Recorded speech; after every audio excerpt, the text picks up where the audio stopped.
तो ये वाली जो अगली हेडिंग है इसका नाम है aristocracy and new middle class. Basically यहाँ पर ना हम डिस्कस करने जा रहे हैं पूरे के पूरे यूरोप की सोसाइटी के बारे में। जैसे आजकल हमारी सोसाइटी में अलग अलग प्रकार के लोग रहते हैं, कोई रिच होता है, कोई पुअर होता है, कोई मिडिल क्लास होता है। वैसे ही उस समय में सोसाइटी कैसी थी, वहां पर कौन से लोग रहते थे, ये सारा का सारा हम डिस्कस करने जा रहे हैं इसी स्लाइड में। बेसिकली थोड़ा सा सिनेरियो दे देता हूँ मैं यहाँ पर आपको।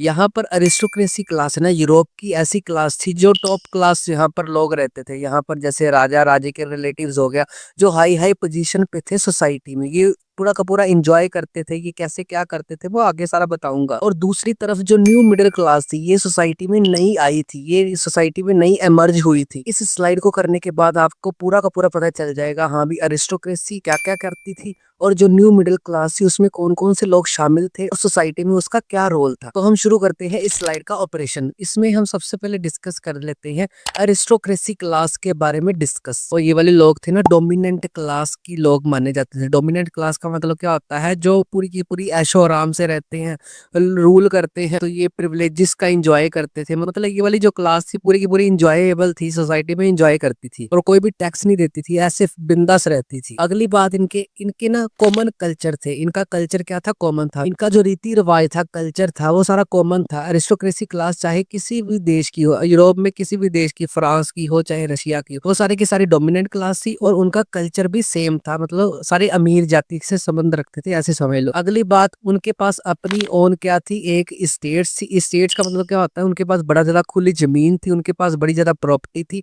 और वो कंट्री साइड्स में टाउन हाउसेज में रहते थे, जैसे अमीर लोग रहते हैं आजकल। यहाँ पर हमने क्या सीखा, उनकी अपनी स्टेट्स थी, उनके पास बड़ी ज्यादा जमीन थी और वो कंट्री साइड रहते थे और टाउन हाउसेज में रहते थे। आगे लैंग्वेज की अगर बात करें, दे स्पोकन फ्रेंच लैंग्वेज, ये फ्रेंच लैंग्वेज को बोलते थे। कोई भी अरिस्टोक्रेसी क्लास का, चाहे वो यूनाइटेड किंगडम का है चाहे वो रशिया का है, वो लोग क्या बोलते थे, फ्रेंच लैंग्वेज में आपस में बात करते थे। उनका सिंबल क्या था, हाँ पे फ्रेंच लैंग्वेज बोलना, वो थोड़ा सा स्टाइल मार के बोलते थे। अगली बात क्या है, tie by the marriages of each other. ये जो मैरिज करवाते थे ना अरिस्टोक्रेसी क्लास, सिर्फ अरिस्टोक्रेसी क्लास के ही साथ मैरिज करवाती थी। जैसे फॉर एग्जांपल यूरोप का अरिस्टोक्रेसी बॉय है, उसकी शादी किसके साथ होगी, अरिस्टोक्रेसी क्लास की लड़की से ही होगी, किसी भी देश की। तो ये सोसाइटी में एक दूसरे के साथ मैरिज अपने बच्चों की अमीर अमीर के साथ ही करवाता था, ऐसे याद रख लो। और लास्ट में बात करें, इनकी प्रोपोर्शन क्या थी समाज में, स्मॉल थी, स्मॉल थी, इनकी संख्या स्मॉल थी। इसको याद रखने का तरीका, अब हमारी सोसाइटी में अमीर लोग ज्यादा होंगे या गरीब लोग आएंगे, गरीब लोग ही ज्यादा होंगे, अमीर लोग क्या होंगे, वो कम होंगे। तो इनकी संख्या क्या थी सोसाइटी में,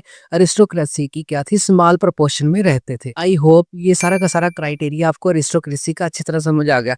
अगर क्वेश्चन आता है आपको एग्जाम में, explain about the aristocracy class in the Europe, तो सारे के सारे पॉइंट्स आपको बढ़िया तरीके से लिखने हैं। आगे बात करते हैं न्यू मिडिल क्लास, जो समाज में नई मिडिल क्लास बनी थी, उसका एमर्ज कैसे हुआ और उसमें कौन कौन से लोग शामिल थे, ये डिस्कस करने जा रहे हैं। बेसिकली सबसे पहले बात कर लेते हैं एमरजेंस कैसे हुई, ये लोग कैसे, उत्थान कैसे हुआ इन लोगों का। तो बात है वेस्ट एंड सेंट्रल यूरोप की बात है। जब ना यहाँ पर इंडस्ट्रियलाइजेशन बढ़ा, मतलब यहाँ पर कारखाने वगैरह लगने शुरू हो गए और वो जगह ट्रेड बढ़ी। ट्रेड का मतलब होता है व्यापार करना, जैसे इंपोर्ट एक्सपोर्ट का बिजनेस करना। तो एक सोसाइटी में नई क्लास बनी जिसको क्या बोला जाता है, न्यू मिडिल क्लास या वर्किंग क्लास या कमर्शियल क्लास। ये तीनों के बारे में अगर आ जाए तो सेम ही लिखना है।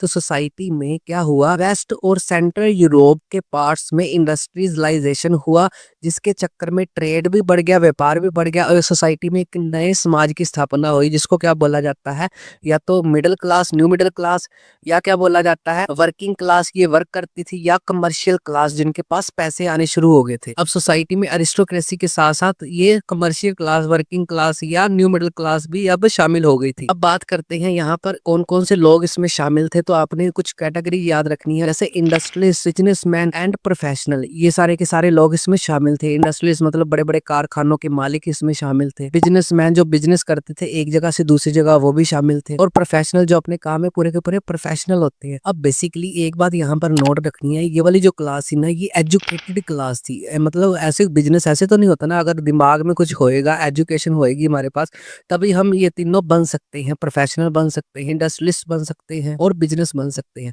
तो एरिस्टोक्रेसी क्या थी, उनको तो ऐशो-आराम जैसे राजे महाराजाओं के बच्चे हो गए, रिश्तेदार हो गए, उनको तो पकी-पकाई खीर मिली थी, वो तो अपने पेरेंट्स के पैसे पे एन्जॉय कर रहे थे। और ये जो क्लास थी, ये क्या थी, इन्होंने अपनी मेहनत से पैसे कमाए और ये समाज में नए उत्थान हुआ, नया इमर्जेंस हुआ उनका। और ये लोग बिलीव किस में रखते थे? बिलीव इन नेशनल यूनिटी, ये यूनिटी में विश्वास रखते थे क्योंकि इनकी संख्या ज़्यादा थी भाई, और समाज में कम संख्या किसकी थी? अरिस्टोक्रेसी की, और उनको ही सारी सुख-सुविधाएँ मिलती थी। तो इसी चीज़ से इनको परेशानी थी। एक तो ये एजुकेटेड थे और एक इनको पूरी की पूरी समझ थी। तो ये लोग ना विरोध करने लग गए अरिस्टोक्रेसी क्लास का। इसीलिए इस मेन हेडिंग का नाम क्या है? Making of nationalism in Europe. European nationalism क्या है? उसका ये भी कारण था, न्यू मिडिल क्लास का नया इमर्जेंस हुआ और उन्होंने अपने बच्चों को भी पढ़ाया, एजुकेशन दी, और एजुकेशन की हेल्प से क्या हुआ, उनको उनके राइट्स पता चले और वो खिलाफ होने लगे किसके? अरिस्टोक्रेसी क्लास के। वो लोग ये बोलने लगे हमें सुख सुविधाएं सिर्फ अरिस्टोक्रेसी को नहीं मिलनी चाहिए, जो हकदार है उसको ही मिलनी चाहिए। और लास्ट में इनका एम क्या था? Abolition of aristocratic privileges. Abolish का मतलब होता है खत्म होना, अरिस्टोक्रेसी मैंने बता ही दिया, प्रिविलेजेस का मतलब होता है सुख सुविधाएं। ये जो जन्म के आधार पे सुख सुविधाएं अरिस्टोक्रेसी क्लास को ही मिलती थी, सिर्फ वो उसके खिलाफ थे। वो बोलते थे कि सभी को समाज में बराबरी का हक है और क्या होना चाहिए, सभी चीजें बराबरी से मिलनी चाहिए, जो हकदार है उसको भी मिलनी चाहिए। आई होप ये अरिस्टोक्रेसी और न्यू मिडिल क्लास का कंसेप्ट आपको अच्छे से समझ आ गया। एग्जाम में या तो इन दोनों का डिफरेंस आ जाएगा या अलग अलग क्वेश्चन आएगा। वैसे भी नोट्स में मैंने सारा कुछ डाल दिया, आपको कोई भी टेंशन लेने की जरूरत नहीं। आई होप ये पूरी की पूरी स्लाइड आपको अच्छी तरह समझ आ गई।